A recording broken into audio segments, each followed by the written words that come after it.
Hello students, good morning. जैसे कि आप सभी जानते हैं कि हम बक्सर के युद्ध के कारणों के बारे में पढ़ रहे थे।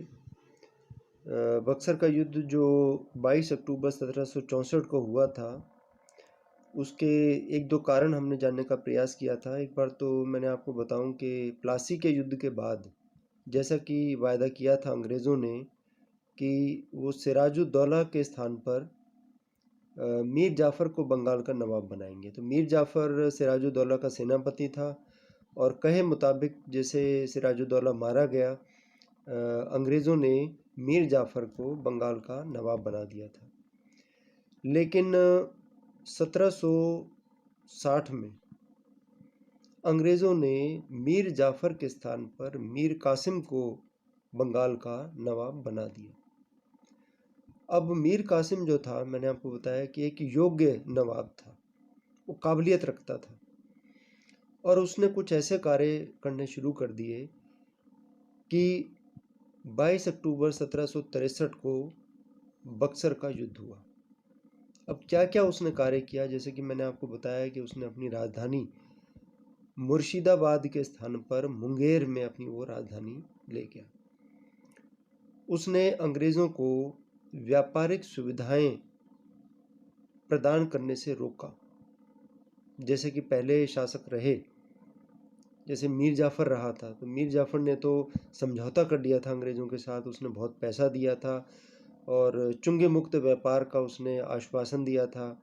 24 परगने की ज़मींदारी भी उसने प्रदान कर दी थी। अब मीर कासिम ऐसा नहीं चाहता था। मीर कासिम वास्तव में अंग्रेज़ों के प्रभाव से स्वतंत्र होना चाहता था। अंग्रेज़ों को भी ये डर था। तो इसलिए जो है धीरे धीरे परिस्थितियां बन रही थी बक्सर के युद्ध की। तो एक तो मैंने आपको कारण बताया था कि मीर कासिम की योग्यता, और दूसरा जो कारण आज हम पढ़ने जा रहे हैं वो है अली गौहर के प्रश्न पर अंग्रेज़ों और नवाब के बीच में मतभेद। ऐसा हुआ था कि 1760 में मुगल सम्राट आलमगीर की हत्या कर दी गई थी। ठीक है, आलमगीर की हत्या के समय जो मुगल शहजादा अली गौहर था, वो उस समय बिहार में था। तो अली गौहर ने शाह आलम द्वितीय के नाम से या उपाधि धारण करके अपने आप को सम्राट घोषित कर दिया था, मुगल सम्राट। ऐसे ही होता था, जब कोई शासक मारा जाता था या शासक की मृत्यु हो जाती थी तो जो शहजादा होता था यानी उसका पुत्र, वो अपने आप को बादशाह घोषित कर देता था।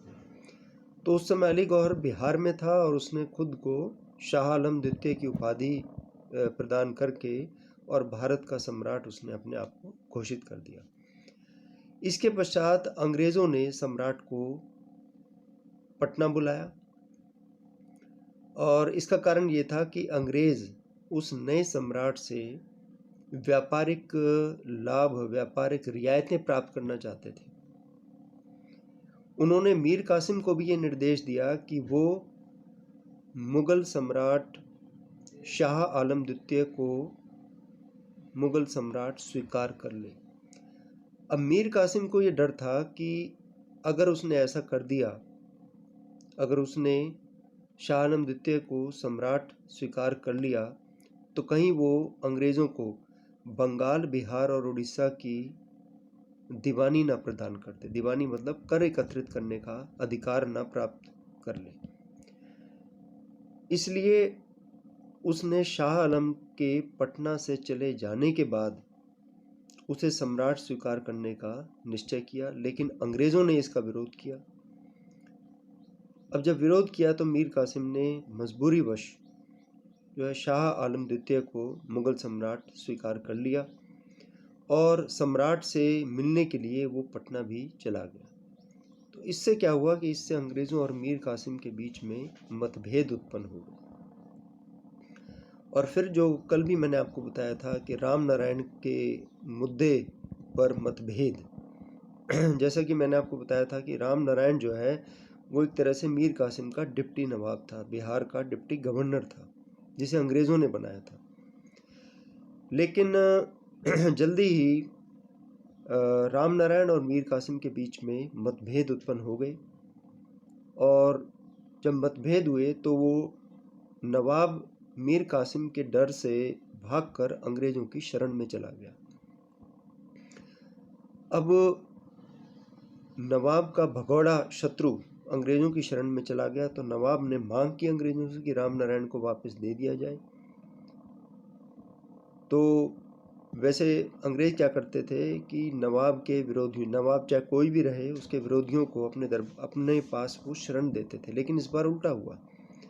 अंग्रेज़ों ईस्ट इंडिया कंपनी के गवर्नर वेनिस्टार्ट ने राम नारायण को बंगाल के नवाब मीर कासिम को सौंप दिया। लेकिन इसके बावजूद भी इस विषय को लेकर मीर कासिम और अंग्रेज़ों के बीच में काफ़ी मतभेद जो है बने रहे कि किस प्रकार अंग्रेज़ों ने मीर कासिम के शत्रु को जो है अपने पास शरण दी।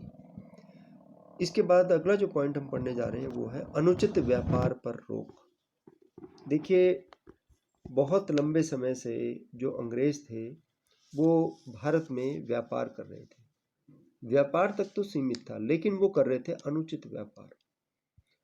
अब देखिए, रियायतें, जैसे मुगल सम्राट फर्रुखसियार ने अंग्रेजों को रियायतें प्रदान की थी, ठीक है। और कंपनी के जो अधिकारी थे वो दस्तकों का बहुत उससे खूब आर्थिक लाभ कमाते थे। दस्तक क्या होते थे? देवर फ्री पासेस। कि अंग्रेज आए, उन्होंने कहा मुगल सम्राट से कि भाई हमें चुंगी मुक्त व्यापार की आज्ञा दो, तो सम्राट ने उनको पासेज इशू कर दिए, दस्तक, भाई ये पास दिखाकर और वो चुंगी मुक्त व्यापार कर सकते थे। अब क्या होता था कि ईस्ट इंडिया कंपनी का व्यापार तक तो ठीक है, अब ये अंग्रेज क्या करते थे कि इन दस्तकों का प्रयोग अपने निजी व्यापार में भी किया करते थे। यानी जो इनका व्यक्तिगत व्यापार भी किया करते थे, या उसमें भी ये पास दिखाकर और चुंगी मुक्त व्यापार कर लिया करते थे। और बाद में इन्होंने क्या किया, बाद में इन दस्तकों को उसने हिंदू मुस्लिम व्यापारियों को बेचना शुरू कर दिया। अब इससे क्या हुआ कि नवाब को हानि होने लगी। नवाब ने ऐसा करने से रोका भी, पीछे सिराजुद्दौला ने भी ऐसे किया था। मीर कासिम ने ये करने से रोका, लेकिन निरंतर जो है अंग्रेज वही काम करते जा रहे थे। तो मीर कासिम ने क्या किया कि उसने सभी के लिए, चाहे वो कोई भी व्यापारी हो, सभी के लिए चुंगी मुक्त व्यापार कर दिया। अब ये जो फ्री ट्रेड उसने किया, तो इससे क्या हुआ, अंग्रेजों को इससे हानि हुई, क्योंकि उनका माल अब प्रतिस्पर्धा में नहीं रहा, भारतीय माल की प्रतिस्पर्धा में। अब तो सबको ही चुंगी कर हट गया। उनके जो हिंदू व्यापारी थे, उनका भी जो वस्तु का जो मूल्य था वो अंग्रेज व्यापारियों के बराबर हो गया चुंगी कर हटने से। पहले तो उनको रियायत मिल रही थी ना, चुंगी कर नहीं लगाना पड़ता था, अब सबके लिए माफ़ हो गया, तो अब अंग्रेज़ों को तकलीफ हुई। अंग्रेज़ों ने ये प्रेशर डाला नवाब पे कि वो चुंगी कर दोबारा लगाए, और वो बेशक जो है चुंगी मुक्त व्यापार करते रहे। तो नवाब ने इसे अस्वीकार कर दिया, तो दोनों के बीच में संबंध इतने बिगड़ गए कि लड़ाई जो है अनिवार्य हो गई। फिर अपनी व्यापारिक सुविधाओं को बहाल करने के लिए अंग्रेजों ने अब नवाब के विरुद्ध कार्रवाई करने का निश्चय कर लिया। इस समय नवाब ने अंग्रेजों की कुछ नाव थी जो कि लदी हुई थी युद्ध सामग्री से, नवाब ने वो नाव जो है मुंगेर में ही रोक ली। इसी समय कंपनी का एक सेनापति था एलिस ने अपने मित्रों के निजी व्यापार की बाधाओं को दूर करने के लिए अचानक पटना पर आक्रमण कर दिया और उस पर अधिकार कर लिया। लेकिन मीर कासिम ने तुरंत सेना भेजकर पटना पर फिर से अधिकार कर लिया। अब जब पटना पर मीर कासिम का फिर से अधिकार हुआ, तो अंग्रेज़ों ने मेजर एडम्स के नेतृत्व में नवाब के विरुद्ध कार्रवाई करने के लिए एक सेना भेज दी। इधर से मीर कासिम ने भी मीर तकी के अधीन एक सेना मुंगेर से मुर्शिदाबाद में भेज दी। अब अंग्रेज़ों के साथ संघर्ष करता हुआ मीर तकी मारा गया, और बाद में उदय नाला नामक स्थान पर अंग्रेज़ों और नवाब के बीच में एक युद्ध हुआ, जिसमें मीर कासिम पराजित हो गया। अब उसने मुंगेर की जो सुरक्षा थी वो कड़ी करने के उपरांत मीर कासिम अंग्रेज़ों से बदला लेने के लिए पटना की ओर बढ़ा और उसने पटना में एलिस को हराकर 200 अंग्रेज़ों को उसने बंदी बना लिया। इसी समय एक सेना मेजर एडम्स के नेतृत्व में पटना पहुंची और 1763 में नवाब को कई युद्धों में कटवाहा, घोरिया, सूती और उदयनाला के युद्धों में पराजित कर दिया। अब जब इन पराजयों से नवाब परेशान हो गया तो फिर वो वापस पटना चला गया और पटना जाने के बाद जो उसने 200 अंग्रेज़ों को बंदी बनाया था, उन 200 अंग्रेज़ों को उसने मौत के घाट उतरवा दिया। इस घटना को पटना हत्याकांड के नाम से जाना जाता है या पटना कांड के नाम से जाना जाता है। इसके बाद मेजर एडम्स ने नवाब को पराजित करके और अवध की ओर भगा दिया और पटना पर अधिकार कर लिया। और उन्होंने क्या किया, देखिए, उन्होंने पहले सिराजुद्दौला के स्थान पर मीर जाफ़र को नवाब बनाया था, फिर मीर जाफ़र के स्थान पर मीर कासिम को बना दिया। अब मीर कासिम को जब भगा दिया उन्होंने, तो अब मीर जाफ़र को उन्होंने पुनः सम्राट बना दिया। और ये जो मीर कासिम था ये अवध के नवाब शुजाउद्दौला की शरण में चला गया। ठीक है। अब मीर जाफ़र के नवाब बनते ही उसने सारी जो व्यापारिक सुविधाएं थी वो अंग्रेज़ों को बहाल कर दी और अंग्रेज़ों ने नवाब की सेना में भी भारी कटौती कर दी। तो इस प्रकार से ये परिस्थितियां बनी। अब देखिए आप कि बंगाल का नवाब मीर कासिम भी अवध के अंदर है। अवध का नवाब उस समय शुजाउद्दौला था और शाह आलम द्वितीय भी अवध पहुंच गया अंग्रेज़ों से परेशान होकर। अब इन तीनों की तिकड़ी बन गई। अब इन्होंने निश्चय कर लिया कि वो अंग्रेज़ों को यहाँ से भगा देंगे। वो मैंने आपको मैप में दिखाया था 1764 के दौरान भारत। तो उस मैप में मैंने आपको बताया था कि किस तरह से मुग़ल सम्राट भी भागकर अवध के नवाब शुजाउद्दौला की शरण में आ गया और उधर से वो तो पश्चिम से आया और पूर्व से जो है मीर कासिम बंगाल का नवाब ये अवध के नवाब की शरण में चला गया।